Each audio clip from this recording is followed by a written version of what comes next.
ಎಲ್ಲರಿಗೂ ನಮಸ್ತೆ. ನಾನು ಇವತ್ತು ಕಡಲೆ ಗಸಿ ಮಾಡೋಣ ಅಂತ ಇದ್ದೇನೆ. ಅದಕ್ಕೆ ಹಿಂದಿನ ದಿವಸನೇ ನಾನು 1 ಕಪ್ ಕಡಲೆಯನ್ನು ನೀರಿನಲ್ಲಿ ನೆನೆ ಹಾಕಿ ಇಟ್ಟುಕೊಂಡಿದ್ದೇನೆ. ಈಗ ಇದನ್ನು ಚೆನ್ನಾಗಿ ತೊಳೆದು ಬೆಳಿಗ್ಗೆ ಕುಕ್ಕರಿನಲ್ಲಿ ನೀರಿಟ್ಟು ಬೇಯಿಸ್ಲಿಕ್ಕೆ ಇಡ್ತೇನೆ. ಇದಕ್ಕೆ ಸ್ವಲ್ಪ ಉಪ್ಪು ಹಾಕ್ತೇನೆ. ಇದು 3 ಸೀಟಿ ಬರಲಿ.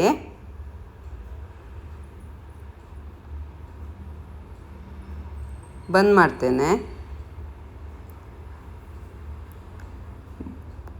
ಕಾವಲಿ ಬಿಸಿ ಆದಮೇಲೆ ಸ್ವಲ್ಪ ಎಣ್ಣೆ ಹಾಕಿ ಮಸಾಲೆ ಹುರಿಯುವ.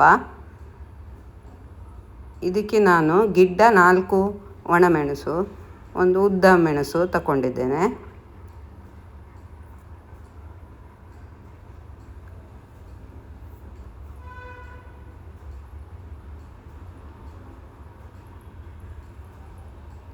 ಇದಕ್ಕೆ 1 ಕಡಿ ಕಾಯಿ, ಒಣಮೆಣಸು, ಚಿಕ್ಕ ಗಾತ್ರದ ಹುಣಸೆ ಹಣ್ಣು ತಗೊಂಡಿದ್ದೇನೆ.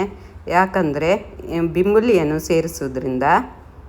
ಸ್ವಲ್ಪ ಜೀರಿಗೆ, 2 ಎಳೆ ಬೆಳ್ಳುಳ್ಳಿ, ಸ್ವಲ್ಪ ಅರಸಿನ.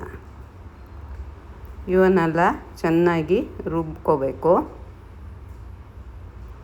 ಬಿಂಬುಲಿ ಇಲ್ಲದಿದ್ದರೆ ಹುಣಸೆ ಹಣ್ಣು ಸ್ವಲ್ಪ ದೊಡ್ಡದಾಗಿ ತಗೋಬೇಕು.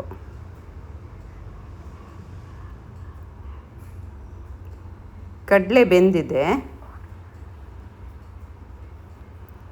ಇದಕ್ಕೆ ಒಂದು ನೀರುಳ್ಳಿ ಹೆಚ್ಚಿಟ್ಕೊಂಡಿದ್ದೇನೆ, ಅದೇ ಸೇರಿಸ್ತಾ ಇದ್ದೇನೆ.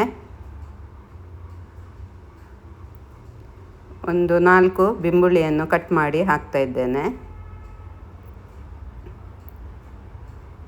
ಬೇವಿನ ಸೊಪ್ಪು 1-2 ಗರಿಯನ್ನು,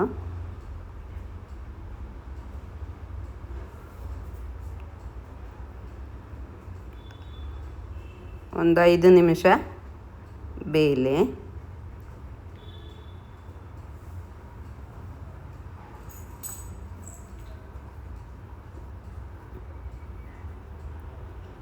ಆಗಿದೆ ಇದು.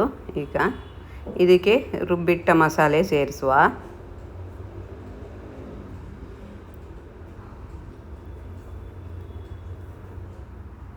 ಅದಕ್ಕೆ ಎಷ್ಟು ಬೇಕಷ್ಟು ನೀರು ಸೇರಿಸಿದರೆ ಆಯಿತು.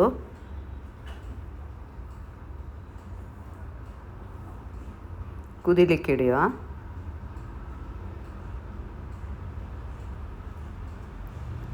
ಉಪ್ಪು ಕಡಿಮೆ ಆದರೆ ಸೇರಿಸ್ಕೋಬೇಕಾಗತ್ತೆ. ಈಗ ಆವಾಗ ಹಾಕಿದ್ದೇನೆ.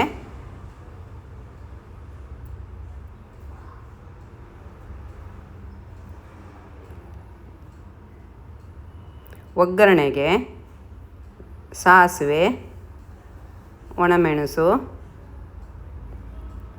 ಕರಿಬೇವಿನ ಸೊಪ್ಪು ಹಾಕ್ತಾ ಇದ್ದೇನೆ. ಇದು ಕೊತ್ತಂಬರಿ ಸೊಪ್ಪು ಚಟ್ನಿ ಸಂಗಡ ತಿನ್ನಲು ತುಂಬ ರುಚಿ ಆಗ್ತದೆ ಊಟಕ್ಕೆ. ಆಗಿದೆ ಈಗ.